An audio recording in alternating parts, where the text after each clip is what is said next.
Thank you so much for coming in today and also checking us out on the different platforms on Facebook, on TikTok, on YouTube, and whichever social media platform you're watching this or listening to this from. This is the Disciples, and it is the journey of transformation. Yet another episode of the Encounters. And today, seated right beside me, is a man known for so many things. He's an artist. Many people do not know that part, but he sings. And one of the most significant part of his life is that he is one of the most decorated master of ceremonies when it comes to Christian events. Think about concerts, think about album launch, think about weddings. Hey, how many weddings have you officiated? Don't worry, we'll come to that. His name is called Moses Lupai, but he's also called Destined or Destination. Now, those are many names I've already mentioned. Which one is the most famous name people know you by? Destined. Destined. Yeah. It's good to see you, man. Good to see you. You're looking fresh. Yeah, just like you. More money, eh? At this stage. Anyway, we thank God. Yeah. Yeah. That's why I used to have More money is coming, and more money will hit it. Welcome. Thank you. The Why am I humble? The way he's humble today, I don't know. I think this environment is making me humble. I get humble depending on environment, but I think, yeah. But I've known you for a long time, from 2018, 19, 20, 21, 22, 23, 24, 25. Wow. 8 years. 8 years down the road. Yeah. Uh-huh. And here you are. Looking stronger. Yes. Stronger, and one would say that more determined to do a lot of things. When you look at those 8 years and your life entirely, what do you think makes the most significant impact to you? Growth. These 8 years doing different things has made me grow in one way or the other. 5 years back or 8 years back, some things I never knew will come to pass.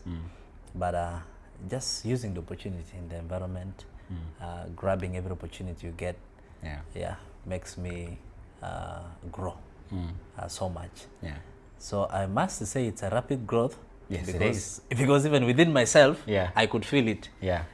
I could feel it. Yeah. Maybe not. It might not be physically, because when you talk about growth, people definitely they want to see you having the cars. But also physically, forget about this. This just came, by the way. This one just came. It will go out. So I think inwardly, I can testify that I've grown. Yeah. And then, definitely. But you see, So these 8 years I've done something at least. yes, you have. Yeah. But is even considering when you talk about growth, I think you're one of the persons who is determined, especially on their pathway. At the first time I encounter you in Koboko, I would say that by then I was still very young as well in a lot of ways. Yeah. And probably you saw some of my funniest reactions or some of my insane, thoughts. But even in those days, there was something different always about you. You were already doing amazing. And when you talk about now grabbing opportunities, you have definitely not let them go by. Yeah. Do you have an inspiration for that? What moves you to always consider what can grow you? I think passion. So I think what is very important is passion. You know, me, I'm someone who if I want to do something, I put all my energy into it. Yeah. Despite being a success, despite being a failure, I have to put in it, and I have to accept the results that come out. Yeah. So I think this has really helped me so much. I have put energy in many things. Others collapsed, others went through, and those ones that went through, they gave me a light to others. So in life generally, my passion of doing something with all my heart gave me the impression of saying I can make it in whatever I want to do. The only thing is just I have to open my heart and I need to mean what I'm doing. So, yeah. Yeah. Something like that. Something like that. Yes. Close to it. Now, considering one of the areas that you have definitely rapidly grown in, I would never have imagined that you are going to be, this face of events. Yes, in those days, the events that oftentimes that were happening, either crusades, and oh boy, I remember those days when we went for crusades. Open air. Open air. Yeah. And then one of my most fond memory is going to the crusade. What camp was it? And then it rained that day. Yeah. And people refused to leave. Yeah, yes, I think I remember. Yeah, people decided to be on the rain until Yeah. they finished. Yeah. That is one thing I can say. It's by knowing what you're doing and knowing the results of what you're doing. Because if it is raining and somebody is in the rain, Yeah. that means that person has a target. What is the target? I need to fulfill what I've come to do. Take examples, it rain and you go. Yeah. And then at the end, the rain does not stop. So what happens? You've not finished this. And then another thing, like that time when it was raining, Yeah. people know we came for crusade and we came to preach and do many things. Yeah. But now it was raining and we were not leaving. Yeah. So it got some people surprised and were like, these people are serving an awesome God. Yeah. Because even in the rain, they have never stopped. Yeah. This reminds us of the story of Daniel and his friends. If you're determined, if you have belief that I have to finish this, despite the storms, despite what, then you'll have to finish it, and it will come to pass. So that was what made us to be on the rain. And, man, I can't that day. It was so interesting, and at the end, all of us were happy. Yeah. All of us were so excited. Yeah. And everything actually teaches us. It's just like a lesson. When you're doing something, you do it with all your heart. Yeah. Yeah. Yeah. You keep repeating that thing. Mean what you're doing and do it with all your heart, or you put all your energy to it, whether it's failure or whether it is a success. Do you think you learned it from someone, or what taught you that? How did you get a hold of such a principle and you just started working with it? Because I can see how it has brought fruit in a lot of spheres of your journey. Yes, there are some places where you've failed, some little failure, some miserably, but of course we see the success. Like miserable. Yeah. Yeah. Basically, I am one person who is close to people. I love networking. Yeah. I love listening. Though sometimes I don't listen too much. Yeah. I want to listen, and I want a fast listening that it will help me so much, because too much listening I'll forget from where I started. Yeah. So basically, I think I did two things. Number one, I listened to people, and then number two, of course, if you listen, you need to also have your own vision and put it. Yeah. So after listening, what comes in? Are you going to do this? Will this align to your goals? So those are some of the things I was using to see that I reach where I am today. Yeah. I can't say I'm successful now, but the journey is still long. It's going. But at least I've achieved some things that look very hard for me to achieve.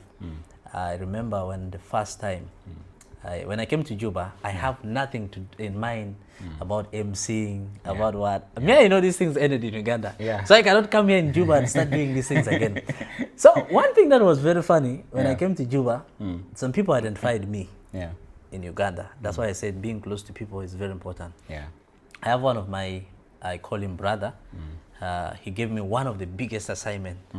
I have to MC a wedding. I have never done that. I've even never stood in the church to lead a program here in Juba. But now I'm told to MC a program in one of the churches, that is All Saints in Juba. Yeah, and it's a big church. It's a big church. It's outside. It's a reception. I was like, what? Yeah. So where do I have to start? He said, no, don't worry. You will be with someone. So you'll be with someone to guide you and all this. Yeah. I wanted to say no, but you see, like I said, if something inside you is pushing you to do something, listen to your heart sometimes. I always advise young people, people with me, my age bracket, listen to yourself. Yeah. That strong conviction that comes out, apply it, because that is your breakthrough. So something is telling me, use this opportunity. Since they said you're two, go and listen. Yeah. Don't even talk too much. Yeah. Listen to what the other person is doing and you learn from that person. That's how I grab that. So people are very important. Yeah. Yeah. Yeah. Not all people. Yeah. People have vision. Yeah, specifically. It seems like you're someone who is very deliberate with one, the people you get around with. Number two is what they say. And also how long they say. Given that you say you don't like listening for long, you will forget where you started.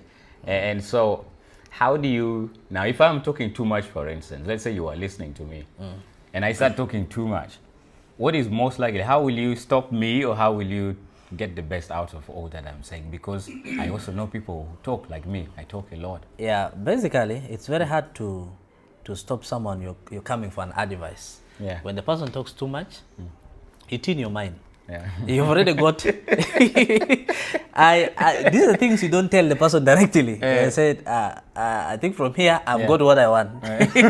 Now, what will be the rest? The rest will be like you're wasting time.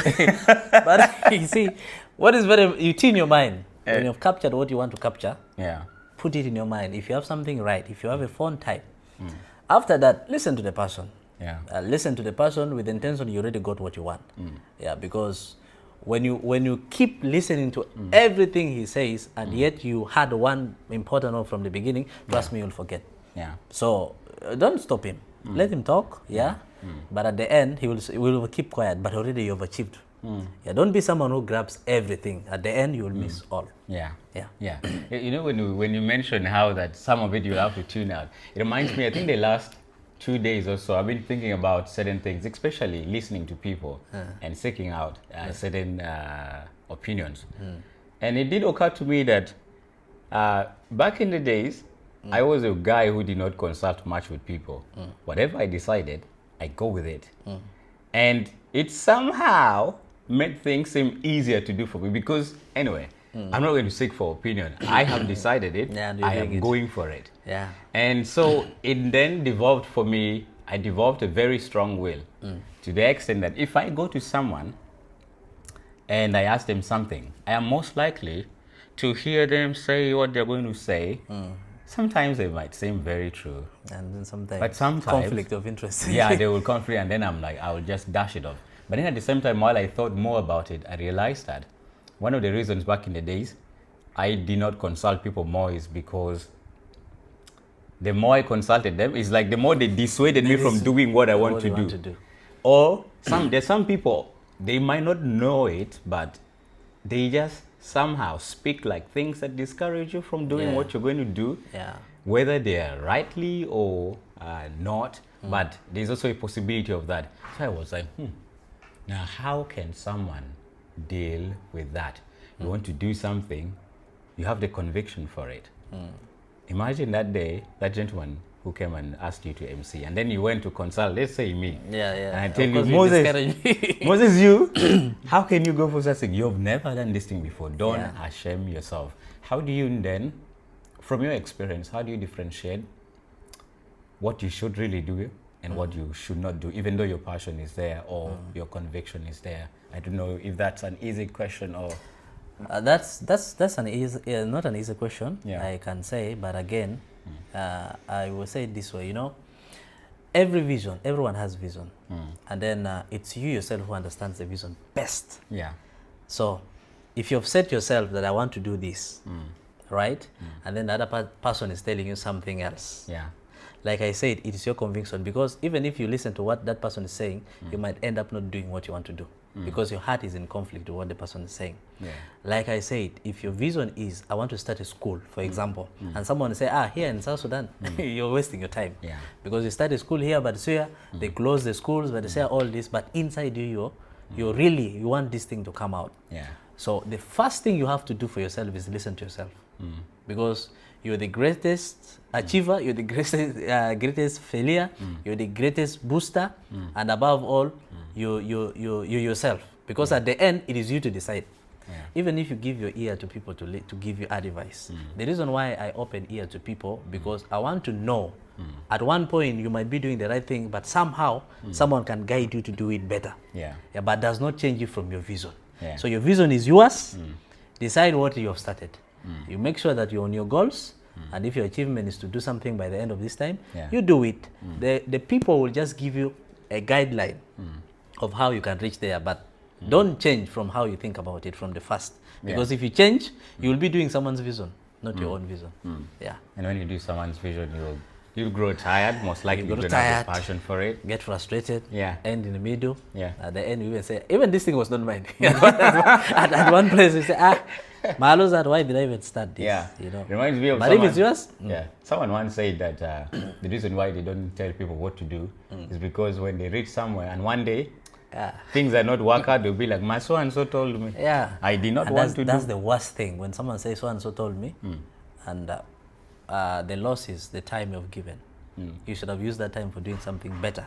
But now, because now I really don't concur with that statement. Say so and so told me. Yeah. Why did you refuse in the first place? Exactly. I was going to come to that because if you came to me and I gave you my thoughts and then you went ahead to implement them, but it did not work out for you as you expected, and then you turn around and stone me because I am the one who gave you. One is you as an individual, you're so undecided. Maybe you don't know what that's you a very want. lighter word. It's like you're so pitiable. Like you pity yourself to the extent irresponsible. Maybe is another word. Yeah, irresponsible. Because as you mentioned, one of the things you mentioned earlier is that you take responsibility for the outcome of whatever happened. And that's for me a very keen measure of someone's integrity that I look at as well. Yeah. How responsible is someone after their actions are proven either a success or a failure? So if someone comes to me and I give them my thoughts and it does not work out and then they start blaming me, you actually have a greater thing to work out. Yeah. Than me who gave you the opinion. idea. Yes. On my part, I will think about them like, how did I err giving them this opinion? But sometimes also it's not the error of the opinion given, it's just the implementation. Of that directive. So this is as well a thought that you can. So while you're mentioning, I'm like, that's another thing to think about. Yeah. But you see, again, I would say you're tampering with your integrity. That means you're someone who has not, you're not firm in your words. You're someone who can decide something now, and even now you can change. Yeah. Because if easily you blame the outcome on someone, then that means you're not ready for this. Yeah. You're not ready for this, and easily you compromise who you are. Yeah. You compromise your capability, your ability, and like you compromise everything about your decisions. Yeah. You're someone who is told, like every time, please do this, do this, do this. That's why I say, please do your things the way you perceive it from the beginning. Yeah. Ask someone if you really needed a better help of how you can overcome this, because opinions can help you push you better. Yeah. So when sometimes I love thinking about the cause of something. For instance, now when we think about people like that who blame others for the outcomes, can you think about a reason perhaps why their life is made up that way? Because yours is contrary. You take responsibility for what you have done, and one way that has helped you to as well grow out of it. Because if someone is responsible for their action, they will sit down to think about it. Okay, where did I go wrong? Yes. Where did I err in this action that I've taken? Such that in the future they don't repeat it. Or if they're to repeat the same action, they don't exactly do it the same way. Yeah. It's like a saying that if you make a mistake once, if you do an error once, it's a mistake. If you do it twice, it is now a habit, blah, blah, and all devolves into... Second time, third time, it develops into habit. Yeah. What I can say is such kind of people, it all comes down to what you want, because I could say these are people who don't want to be blamed in life. Number one, these are people who don't want to be blamed in life. They want to do things and they want to be perfect in the side of everything they do, but they fear the outcome, they fear the results. And such kind of people need career guidance, because even if you accept to do someone's idea, take it as your own idea. If you really accept, because at the first place you failed to work with yours, it's not bad to accept to work with someone's idea, but take full responsibility as if the idea was yours, and then stand with it. Whatever it comes, the outcome, stand with it. So such kind of people are there always. Yeah. They fear, so that at the end when they say, who did this? They say, Destiny. My or so and Boboto, so, ma. hey. My Boboto, When, I'll and tell I'm you. the worry later. I told you don't want to listen. So you see how he has messed Yeah. things, and this is common with us. Yeah. So I would rather advise people to come back to their original plan. Yeah, if you're given that idea, receive it, own it. Yeah, this will work out better. Yeah. Yeah. Well, we have talked. Well, we would continue more and more on that pathway. Earlier on, I remember telling you we are going to talk about some other thing, but I'm thinking about whether we can talk. I think for now we can continue and see how far we can go. Yeah. If we reach there, good. If not, we will come back. The place is there. Okay. The time is there. Yeah. Unless you grow so big that now you do not pick my Of course, calls. expect me to grow, but not about picking your calls. I know you for 8 years. I know you for 8 years. You're one person I will always pick your call. Yeah. I've not reached that level. Yeah. And I don't want to reach that level because I Yeah. know the consequences are not good. Yeah. Yeah. A little bit. I think we will talk about the other thing. Anyway, for those who are wondering what that might be, I wanted to talk to Moses about Christian events. But we will not jump onto that conversation without knowing where he has come from, but also how he got into now that space that we want to talk about. So we will look into the time. If it permits us now, we'll be able to talk about it. If not, and then we'll be able to come back in the future and have that conversation, maybe with him or two more people here, but that conversation definitely will be available. I would love to, Moses, explore a little bit. When I first met you, you were burning for God. You were so on fire. In fact, by then I still keep repeating I was younger. Yes, I was. And who was older?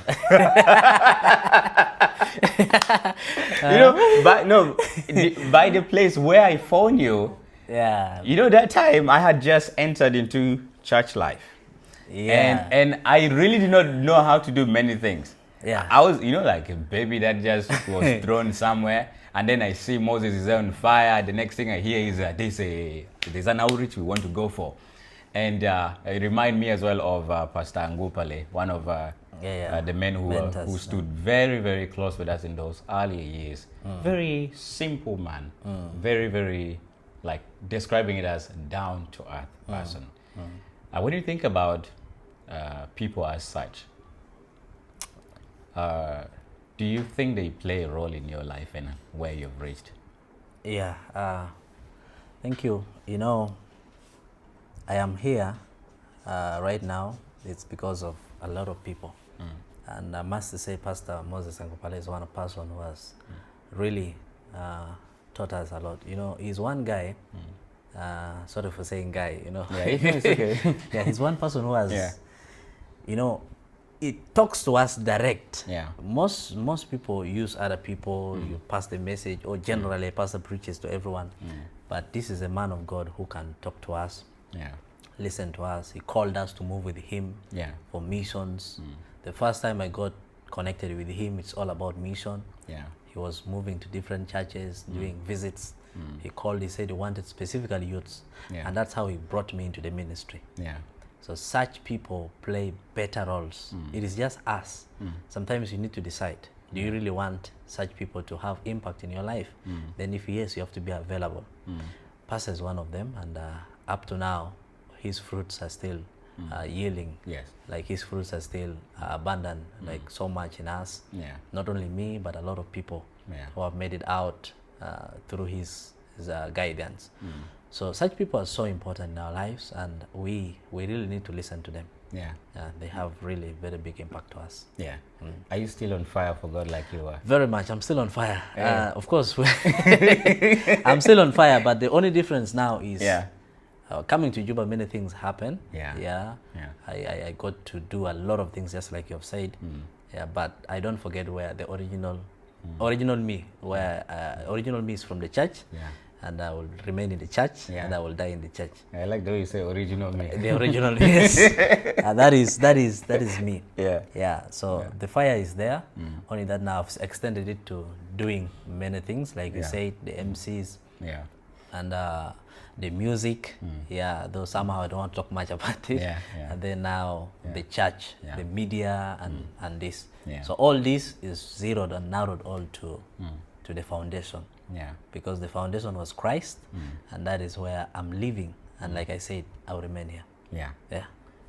Original Moses is from church. He will live in church. He will live in church. And he will die in church. And he will die in church. That's a strong allegiance there you've made. I think I look forward to 20 years from now and then playing this clip for Moses. And wherever we will be, we live in a very now connected world. It won't be a difficult thing. So we were to do that. Otherwise, Moses, I know there's more that we could talk about. Now, you'll have to forgive me and forgive the disciples as well.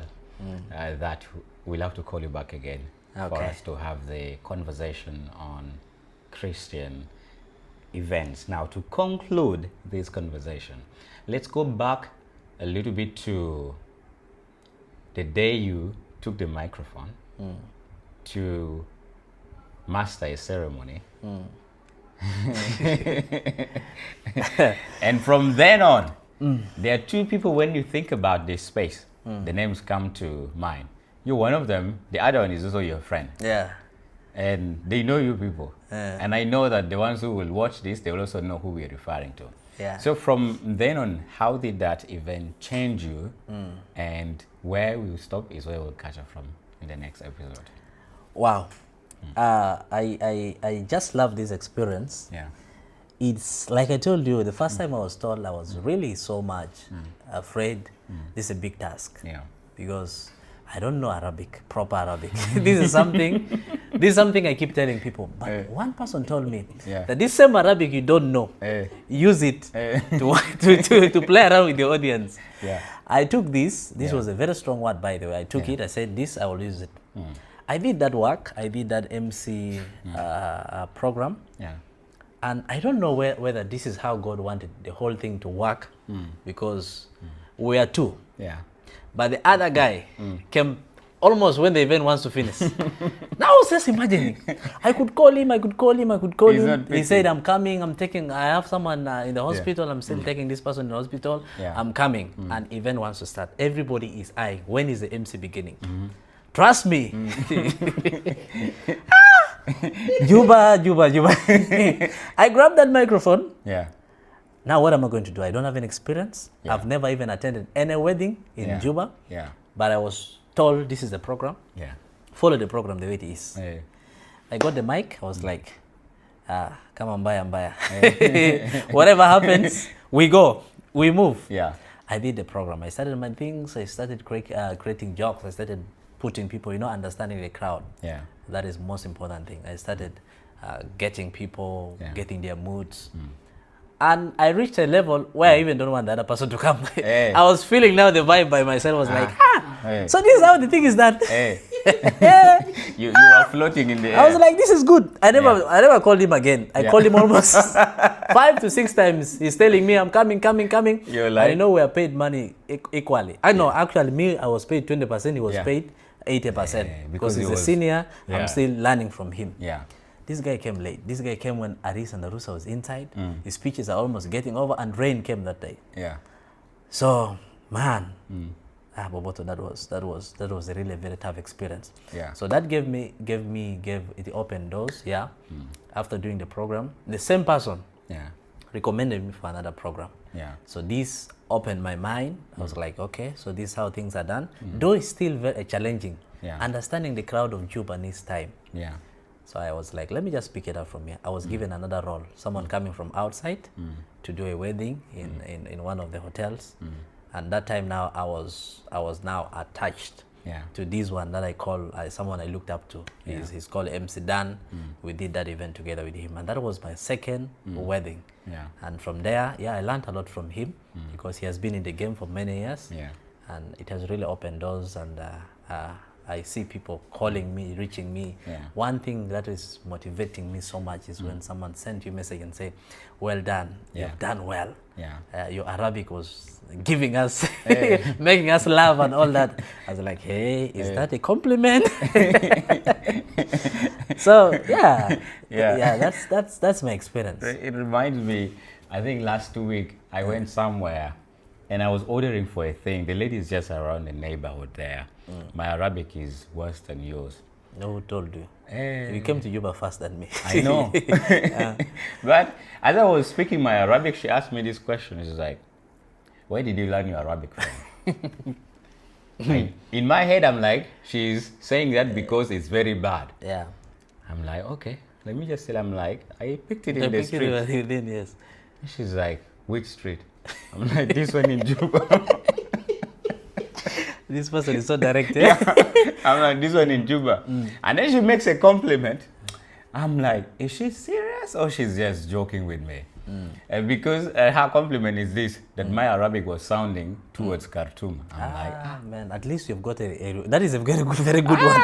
Nobody has mentioned me close to Khartoum. You need to first hear the Arabic I speak. And then you will understand if she was serious or she was joking. But anyway, when she said it, I was excited. I'm like, whatever. Whatever.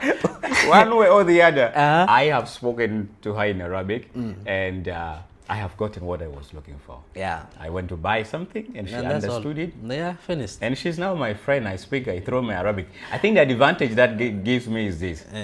I throw one word and that one word, the accent, is a little bit, is off Juba. And that's what I wanted. Man, Arabic Khartoum, Arabic Egypt. Man, we have struggled. Yeah, but it's making us learn. Because at times, nobody has told me that I've spoken next to Khartoum there. Like, that's why I said you're one step ahead of me. But again, I like what you said. I have in mind that, have you understood what I'm saying?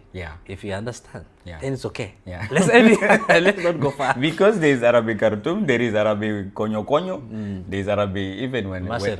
Masir. Me, where I come from, our Arabic, not even close. People know it. When they hear us speak, they'll be like, okay, where is this one coming from? Yeah. But so it's understandable. Yeah, it's understandable. Thank you for coming, Moses. Thank you so much. We will catch up. Thank you, Disciples, for hosting me. And it's a pleasure. Yeah. Because having this kind of platform, of course, it takes you where you are. Yeah. It also gives you an impression that, people value what you do.